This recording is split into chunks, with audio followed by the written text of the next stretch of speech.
మన తొలి వెలుగు ప్రేక్షకులు అందరికీ నమస్తే. ప్రజా తీర్పుపై కుట్రలు చేస్తే రోడ్ల మీద తిరగనీయం. ప్రజా తీర్పు పైన ఎవరైనా కుట్రలు చేస్తే రోడ్ల మీద తిరగనీయమని బీజేపీలు చెప్తున్న ముచ్చట. కాంగ్రెస్ బీఆర్ఎస్ నాయకులకు కేంద్ర మంత్రి బండి సంజయ్ హెచ్చరిక. కరీంనగర్ మేయర్ పదవిపై తమదేనని ధీమా. ఈ విజయం రాష్ట్ర ఇంటెలిజెన్స్కు అంకితం ఇస్తున్నామని ఎద్దేవా. కరీంనగర్ మున్సిపల్ కార్పొరేషన్ ప్రజా తీర్పుకు వ్యతిరేకంగా కుట్రలు కుతంత్రాలు చేస్తే కాంగ్రెస్ బీఆర్ఎస్ నాయకులను రోడ్ల మీద తిరగబోనీయమని కేంద్ర హోంశాఖ సహాయ మంత్రి బండి సంజయ్ అన్నారు. కరీంనగర్ ప్రజలు ప్రేమాభిమానాలతో ఓటేశారు. బీజేపీకి మేయర్ పదవి దక్కకుండా కాంగ్రెస్ బీఆర్ఎస్ వాళ్ళు కుట్రలు చేస్తే కరీంనగర్ నుంచే యుద్ధం ప్రారంభిస్తాం. బీజేపీ కార్యకర్తల దమ్మేంటో కరీంనగర్ ప్రజల ఐక్యత ఏంటో మీకు తెలియదు. అదే ప్రజలను రోడ్డుపైకి తీసుకొస్తామని, మీ సంగతి ఏందో చూస్తామని, మీ బితుకులు మొత్తం ఏడు కాడికి ఆగం చేస్తామని బండి సంజయ్ సార్ చెప్తున్నాం ముచ్చట. మీ బతుకులు బర్బాద్ చేస్తాం, మిమ్మల్ని రాజకీయ సమాధి చేస్తామని కాంగ్రెస్ బీఆర్ఎస్ నాయకులకు తీవ్ర స్థాయిలో హెచ్చరించారు. శనివారం ఆయన బీజేపీ రాష్ట్ర కార్యాలయంలో మీడియా సమావేశంలో మాట్లాడారు. కరీంనగర్లో బీజేపీ విజయం సాధించడాన్ని దేశమంతా చూసిందన్నారు. ఇంకా బీజేపీ అభ్యర్థి మేయర్ కాకుండా అడ్డుకునేందుకు కాంగ్రెస్ బీఆర్ఎస్ ఎంఐఎంలు ఒకటయ్యాయని ఆరోపించారు. ఆ పార్టీలు ఎన్ని ప్రయత్నాలు చేసినా మేయర్ పదవి బీజేపీదేనని అన్నారు. బీఆర్ఎస్ తమకు మద్దతు ఇస్తుందని కాంగ్రెస్ కార్పొరేటర్లు చెబుతున్నారని, మీ ఇద్దరు కాంగ్రెస్ బీఆర్ఎస్ కొట్లాడుకోవద్దు, మేయర్ పదవి తమకు ఇవ్వాలంటూ ఎంఐఎం కోరుతుందని చెప్పారు. ఆ మూడు పార్టీలు కలిసినా 26 సీట్లు మాత్రమే వస్తే మేయర్ పదవి ఎలా సాధిస్తారో చెప్పాలని డిమాండ్ చేశారు.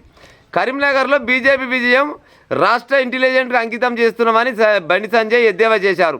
మున్సిపల్ ఎన్నికల్లో బీజేపీకి 13 సీట్లు వస్తాయని రాష్ట్ర ఇంటెలిజెన్స్ సీఎంకు నివేదిక ఇచ్చిందని, మేయర్ పదవి కోసం గుంటనక్కలన్నీ ఒకటయ్యాయని, బీజేపీ సింహం సింగిల్గానే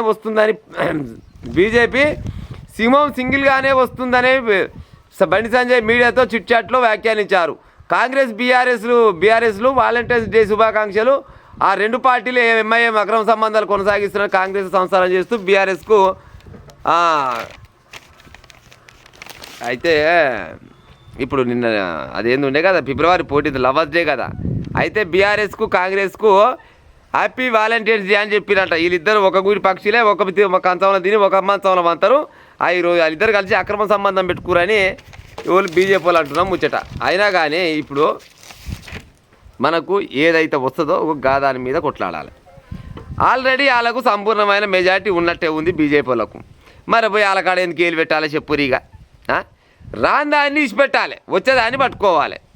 అయినా కానీ ఈ గెలిచిన వాళ్ళు ఎలా గెలిచిరో గల్లబడి సావక ఓడిళ్ళకి పోతాడు, ఓడిళ్ళకి పోతాడు. సరే ఒక ఇండిపెండెంట్గా గెలిచిరంటే వాళ్ళకి ఏ పార్టీ లేదు, వాళ్ళ పార్టీ గుర్తుల మీద గెలిచలేదు కాబట్టి వాళ్ళు ఇష్టం వచ్చిన కాయ పోవచ్చు, అదొక లెక్క.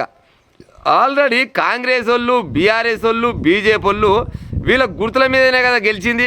మరి ఒక గుర్తు మీద గెలిచి మళ్ళీ ఇంకో గుర్తుకు పోవాలంటే జర్నాన సిగ్గు అనిపించాలి కదా, అనిపించదు, పాడైపోయింది. ఎందుకంటే పైసలు ఎవడు పాయలు ఇస్తే గాలకాడికి పోతారు. ఒక్కొక్క అభ్యర్థిని గెలిపించడానికి కార్యకర్తలు ఎంత కష్టపడతారో తెలుసా? చాలా రకాలుగా కష్టపడి వాళ్ళని గెలిపిస్తే తీరా అధికారంతో ఏది మేయర్ సీట్ దక్కుతుందేమో, చైర్మన్ పదవి దక్కుతుంది అన్న సమయం వస్తారు కల్లా ఇటు విక్కపాయ ఆడాడు విక్కపాయ. మరి ఏం చేయమన్నావు చెప్పురిగా? ఎవరైనా కానీ ఆశ ఎంత ఉండాలనో గంతే ఉండాలి.